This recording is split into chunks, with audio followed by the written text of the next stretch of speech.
Hello दोस्तों, नमस्कार। Service now help desk Hindi के एडमिन कोर्स में आपका स्वागत है। लास्ट वीडियो में इंसिडेंट मैनेजमेंट को हमने एंड टू एंड देखा था विद अ प्रॉपर एग्जांपल। उसी एग्जांपल को आगे फॉलो करते हुए अब हम प्रॉब्लम मैनेजमेंट देखेंगे। सबसे पहले सिंपल लैंग्वेज में ये क्लियर कर लेते हैं कि प्रॉब्लम मैनेजमेंट का काम क्या है। देखिए, प्रॉब्लम मैनेजमेंट का काम है उन इश्यूज की असली वजह तक पहुंचना जो बार बार इंसिडेंट की फॉर्म में सामने आते हैं। इंसिडेंट वो चीज है जो कि यूजर को दिख रही होती है और उसका इम्पैक्ट यूजर के ऊपर पड़ता है, उसके काम के ऊपर पड़ता है। जैसे कि एप्लीकेशन का स्लो होना, लॉगिन नहीं होना, सर्विस का डाउन होना। ठीक है। जबकि प्रॉब्लम उसके पीछे का एक्चुअल रीजन है कि आखिर ये सब क्यों हो रहा है, इसके पीछे क्या कारण है, क्या इशू है, उसको हम कहेंगे प्रॉब्लम। अब देखिए, प्रॉब्लम मैनेजमेंट के गोल क्या क्या है। सबसे पहला, रिपीटेड या हाई इंपैक्ट इंसिडेंट के पीछे का रूट कॉज ढूंढना। ओके, सबसे पहला ये है। दूसरा, जहां भी पॉसिबल हो उस रूट कॉज को परमानेंटली फिक्स करना ताकि फ्यूचर में वही इंसिडेंट दोबारा ना आए और इशू ना हो दोबारा। तीसरा, जब परमानेंट फिक्स तुरंत नहीं हो सकता तो एक क्लियर वर्क अराउंड डिफाइन करना जिससे कि यूजर अपना काम टेम्परेरी रूप में चला सके और आईटी टीम के पास एक डॉक्यूमेंटेड नोन एरर इंफॉर्मेशन रहे। ठीक है, तो ये थे तीन consolidated objective of problem management. अब मैं आपको बताता हूं कि देखिए, प्रॉब्लम का रिकॉर्ड कब कब बनना चाहिए। तो आपको ये ध्यान रखना है कि हर छोटे इंसिडेंट के लिए प्रॉब्लम बनाना प्रैक्टिकल नहीं है। जनरली हम प्रॉब्लम तब रेस करते हैं जब सेम टाइप ऑफ इशू एक से ज्यादा बार आ चुका होता है और उसका इम्पैक्ट भी अच्छा खासा होता है और हमें क्लियरली पैटर्न दिख रहा है कि ये कोई डीप प्रॉब्लम है, सिर्फ एक दो टिकट का सीन नहीं है यहाँ पे। नंबर टू है, कोई मेजर इंसिडेंट हुआ हो जिसमें बिजनेस पे हैवी इम्पैक्ट पड़ा हो। जैसे कि एक कोर सर्विस काफी देर तक डाउन रही, वहां पे आरसीए ट्रैक करने के लिए प्रॉब्लम अलग से बनाया जाता है। तीसरा है, जब हमें मॉनिटरिंग या रिपोर्टिंग या ट्रेंड एनालिसिस से ये पता चल रहा हो कि किसी सीआई या सर्विस में रिस्क चल रहा है, कोई रिस्क है वहां पे, और अगर हमने अभी भी इस पे एक्शन नहीं लिया गया तो आगे जाके कई सारे इंसिडेंट बन सकते हैं, सर्विस में सीरियस डाउनफॉल आ सकता है और इंसिडेंट बनेंगे ही बनेंगे। तो ये तीन चार सिचुएशंस होती हैं जहां पे हमें प्रॉब्लम रिकॉर्ड या प्रॉब्लम एनालिसिस करने की जरूरत होती है। अब इसके बाद हम प्रॉब्लम मैनेजमेंट के ओवरऑल फ्लो को बहुत सिंपल स्टेप में समझ लेते हैं। देखिए, सबसे पहले स्टेप में प्रॉब्लम आइडेंटिफाई होता है और सिस्टम में एक प्रॉब्लम रिकॉर्ड बनाया जाता है। यहाँ पर हम शॉर्ट डिस्क्रिप्शन लिखते हैं, डिटेल डिस्क्रिप्शन ऐड करते हैं, सर्विस और सीआई सेलेक्ट करते हैं, प्रायोरिटी डिसाइड करते हैं और जो इंसिडेंट इससे रिलेटेड है उनको रिलेटेड लिस्ट में ऐड कर देते हैं। तो दूसरे स्टेप में ये प्रॉब्लम किसी रेस्पॉन्सिबल टीम या प्रॉब्लम एनालिस्ट को असाइन की जाती है।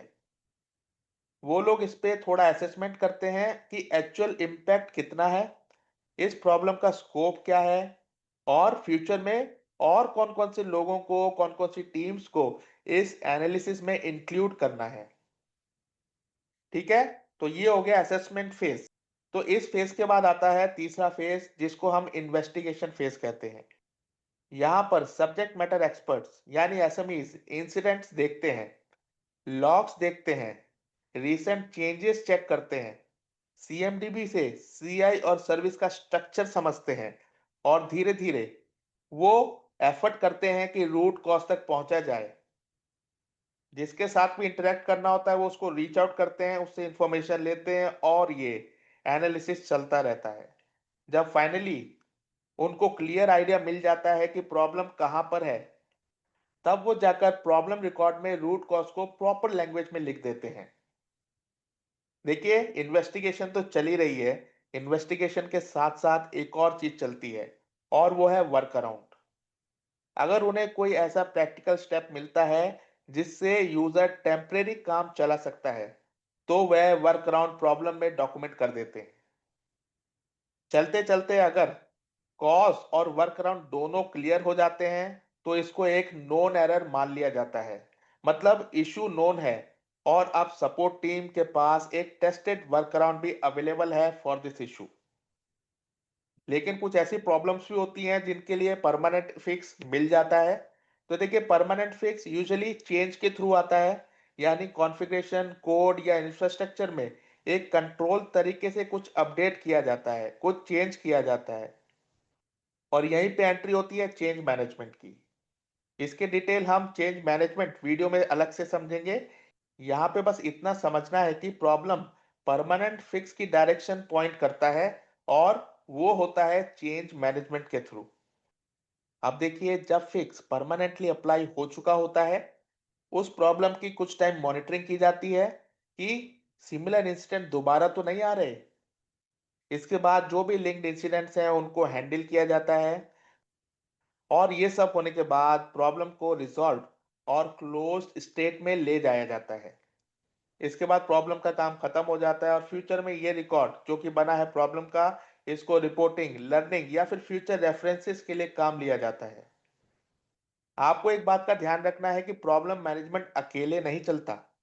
ये इंसिडेंट से सिम्टम्स लेता है, सीएमडीबी से सीआई और सर्विस का कंटेक्स्ट यूज करता है, चेंज प्रोसेस के थ्रू फिक्स लगवाता है, और नॉलेज के थ्रू वर्क अराउंड या फिर नोन एरर्स बाकी सपोर्ट टीम्स के साथ शेयर करता है। तो चलिए प्रॉब्लम टाइप्स के बारे में थोड़ा डिस्कस कर लेते हैं।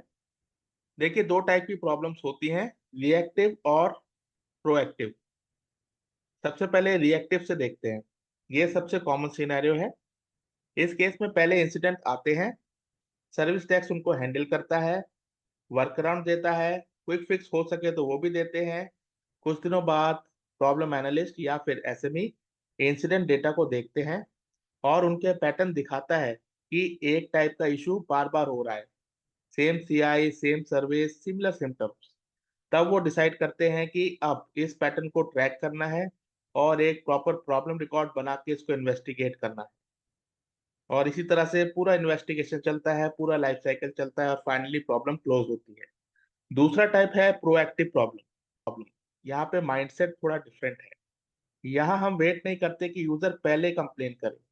यहाँ monitoring tools, event management, capacity reports, trend analysis, okay, ये सारी चीजें हमें पहले ही सिग्नल दे देते हैं कि किस कंपोनेंट के साथ कोई रिस्क एसोसिएटेड है, और बहुत जल्दी उसमें इशू आ सकते हैं।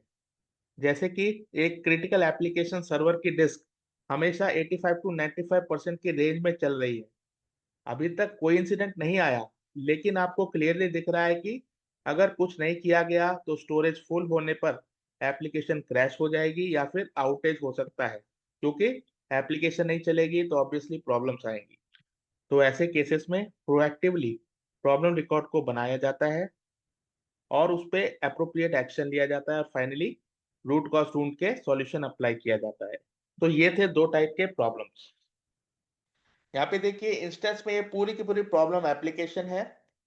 यहाँ पे एक प्रॉब्लम क्रिएट कैसे करते हैं, कितनी ओपन प्रॉब्लम है, कौन कौन से यहाँ पे नोन एरर्स हैं, क्या क्या रिस्क हैं, ये सब चीजें हम एक एक करके from the incident management example जो हमने वहां पे डिस्कस किया था उससे कोरिलेट करके डिस्कस करेंगे, ताकि एक ओवरऑल एक्सपीरियंस आपके लिए जनरेट हो, एक ओवरऑल डिस्कशन आप समझ पाए, अपने माइंड में एक पूरा मैप बना पाए।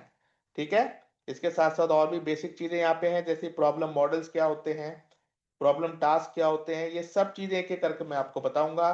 तो वेट कीजिए हमारे दूसरे वीडियो का। और हाँ, अगर आपको हमारा कंटेंट पसंद आ रहा है, हमारा एक्सप्लेनेशन आपको अच्छा लग रहा है, तो हमारे चैनल की मेंबरशिप को बढ़ाइए, इसको शेयर कीजिए उन लोगों के साथ जो एक्चुअल में, रियल में सर्विस नाउ सीखना चाहते हैं from zero to hero. Okay, thank you so much.